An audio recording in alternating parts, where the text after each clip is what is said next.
আল্লাহ তাআলার সৃষ্টি প্রতিটা জিনিসই অনেক সুন্দর হয়। মানুষ বিভিন্নভাবে চেষ্টা করে নিজেদের মতো করে সুন্দর করে কোনো কিছু বানাতে, প্লাস্টিক, কাপড়, কাগজ বিভিন্ন জিনিস দিয়ে। কিন্তু সৃষ্টিকর্তার সৃষ্টি অন্যরকমই হয়। তো আর্টিফিশিয়াল এই গাছগুলো দেখতে আসলে অনেক সুন্দর লাগছে। এগুলো কি জানেন? উপরে ফিটফাট, তলে সদরঘাট।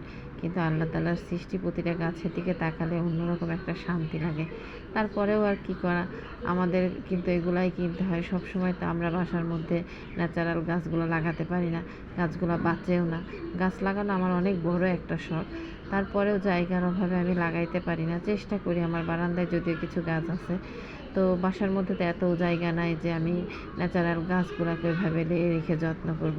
যাই হোক, আর্টিফিশিয়াল কিছু গাছ আমরা যে কিনে ফেললাম বাসার মধ্যে রাখার জন্য, যাতে দেখতে বাসাটাকে একটু সবুজ সবুজ লাগে।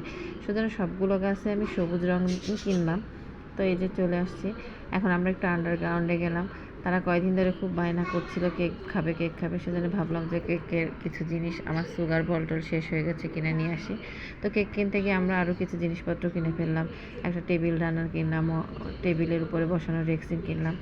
আমরা মার্কেটে গেছি, কিছু না খাইলে কি হবে? হবে না, আমার মেয়ে তো আসবেই না কোনো মতে। তো যাই হোক, বায়না টায়না করে সে যে বাবার সাথে সিপিতে ঢুকছে, ঢুকে এখন বসে খাবে না। তার বাবা বললো না, এখন বসে খাওয়া যাবে না, বাসায় যাইতে হবে। তারপরে আবার সমস্যা, তার মুখে ঘা হয়েছে, তারপরেও তার পরীক্ষা চলতেছে, পরীক্ষা আছে, সেজন্য আমরা তাকে বুঝাই টুঝাই যে নিয়ে আসছি। বাবা দেখেন বুঝাইতেছে মুখে ঘা, এগুলো খাইতে পারবা না। তারপরে শেষ কেনাকাটা, এই যে চলে আসছি আমরা, এখন রিক্সায় উঠতেছি।